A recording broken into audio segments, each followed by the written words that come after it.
इनकलाब जिंदाबाद। साथियों, इंदौर शहर पार्टी का माहौल चल रहा था।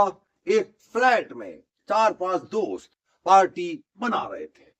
सुबह 3:30 बजे एक गाड़ी हॉस्पिटल के बाहर रुकती है और कुछ युवक गाड़ी से एक लड़की को निकालते हैं, स्ट्रेचर पर रखते हैं और वहां से हो जाते हैं गायब। पुलिस प्रशासन को अस्पताल के द्वारा खबर दी जाती है। पुलिस मौके पर आती है और देखती है उस लड़की की आंख में लग चुकी थी गोली और उसकी हो गई थी इलाज के दौरान मृत्यु। कोई गवाह नहीं था, लड़की की पहचान नहीं थी, कोई चश्मिश गवाह मौजूद नहीं था। नहीं पुलिस और अस्पताल प्रशासन दोनों थे अचरज में। आखिर ये हादसा, ये वाकया जिसके साथ हुआ है वो लड़की है कौन? लेकिन तभी एक वो गवाह बना जिसने की इस केस की सारी खोल दी है परतें। एक चाबी, जी हां साथियों, एक चाबी ने इस पूरे मामले से उठाया था पर्दा। क्या है पूरा मामला? बने रहिए मेरे साथ। ये गाड़ी जो आप देख रहे हैं, ये लड़के लड़की को लेकर के आ रहे हैं और यहां लटा जाता है स्ट्रेचर के ऊपर और उसके बाद लड़के हो जाते हैं फरार। पुलिस को खबर देने के बाद पुलिस मौके पर पहुंचती है और वहां मिली हुई चाबी से मिलता है पुख्ता सबूत और फिर पुलिस पहुंचती है उस स्थान पर जहां का था चाबी पर पता। आप देख सकते हैं फर्श पर बिखरा हुआ खून और यहां से अब पुलिस फ्लैट में पहुंचती है और देखती है कि यहां पर शराब की बोतलें और नशाखोरी का पूरा था इंतजाम। अब पुलिस आसपास के लोगों से मालूमात करती है और बुलाती है मकान मालिक को और उससे जब पता लगता है कि मकान, ये फ्लैट किसी किराए पर दिया गया था, तब होता है इस कत्ल का खुलासा। और बाकी के उनके मित्र से फोन आया सर से यहाँ पे कि ऐसी से हादसा हो गया है कि कुछ, अब उन्होंने पूरा बताया ही नहीं मेरे को क्या हादसा हुआ है। तो फिर बाद यहाँ पे आके मालूम चला कि कुछ इस तरह की घटना हो गई है। तो फिर मैंने आके, उन्होंने बोला कि वो जो जो आपके पास में डॉक्यूमेंट सारे, तो सारे मैंने प्रोवाइड करवाए सुबह आके। मैंने आशु यादव को दी थी, करीब 1 से 1.5 महीने पहले गाड़ी दी थी। हाँ, तो रेंट के तौर पर दी थी मैंने। हाँ, वो उसे यूज कर रहा था। डिजायर गाड़ी है, MP09D0781। आज जानकारी कुछ नहीं मुझे पुलिस वालों का। पास मैं सो रहा था तो मुझे आए, बोले कि गाड़ी किसकी? तो मतलब मेरी है। बोले गाड़ी किसको दी थी? तो जो भी बयान था मैंने उनको सर को दे दिया है कि ये गाड़ी मैंने इसी आदमी को दी। जब से वो गई है तब से हमने तो भाई देखी गई नहीं है। अच्छा, जब से हमने तो देखी गई नहीं है। कभी आई नहीं? नहीं।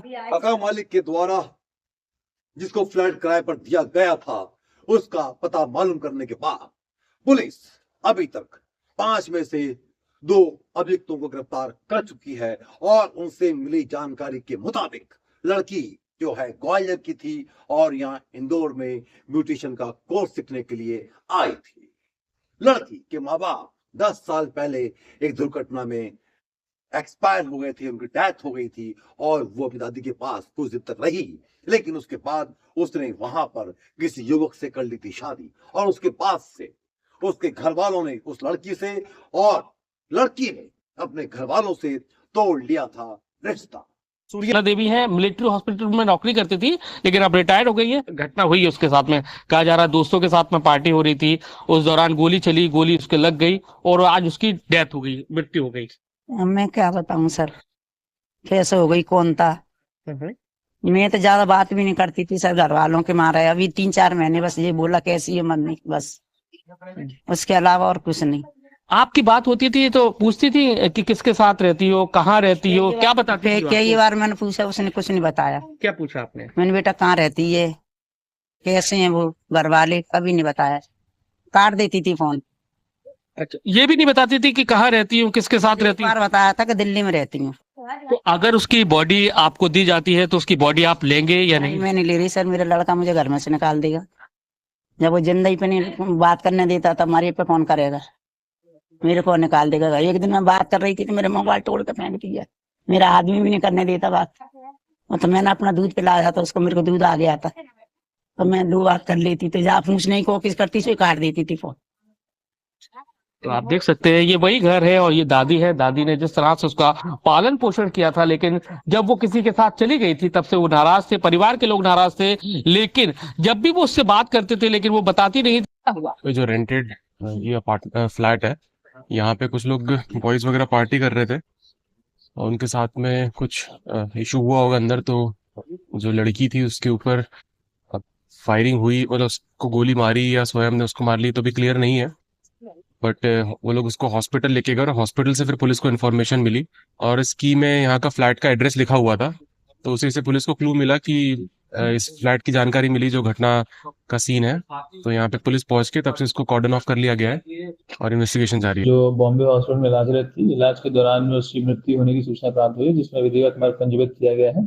और जो घटनास्थल जहां पर यह घटनाक्रम हुआ था उसका निरीक्षण किया गया। उसके अनुसार पहले 307 का मुकदमा पंजीबद्ध किया गया था, जिसमें इजाफा करके 302 धारा लगाई जा रही है। इसमें प्राथमिक जांच अभी जारी है। इसमें जिन जिन लोगों के नाम सामने आ रहे हैं उनकी तलाश जारी है। जल्द ही आरोपियों की गिरफ्तारी करके बाकी वैधानिक कार्रवाई की जाएगी। ऐसे हालात में उसका मुंह बोला भाई, जो कि पिछले 5 सालों से उस लड़की के टच में था और उसे फैन मानता था, वो इंदौर आकर के पुलिस से मिलता है। और जब परिवार ने उसका शव लेने से इनकार कर दिया, ऐसे में उसके भाई ने किया है उसका अंतिम संस्कार।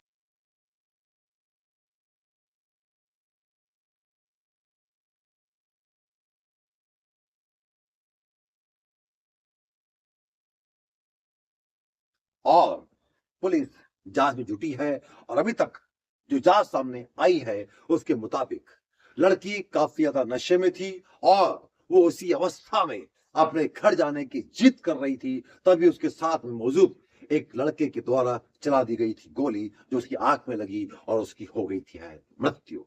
साथ में उन लड़कों के साथ में एक लड़की भी थी जिसकी तलाश जारी है। आप वीडियो में एक लड़की को देख सकते हैं जो कि अस्पताल से स्ट्रेचर बाहर लेकर के आ रही है और लड़की उस स्ट्रेचर पर लेटाते वक्त जो लड़की साथ में है, लेकिन उसके बाद से वो सभी जने वहां से हैं गायब। पुलिस जांच में है, आगे देखते हैं जैसे परतें खुलेंगी और रिपोर्ट आएगी हम बताएंगे आपको। बने रहे हमारे साथ। जय हिंद।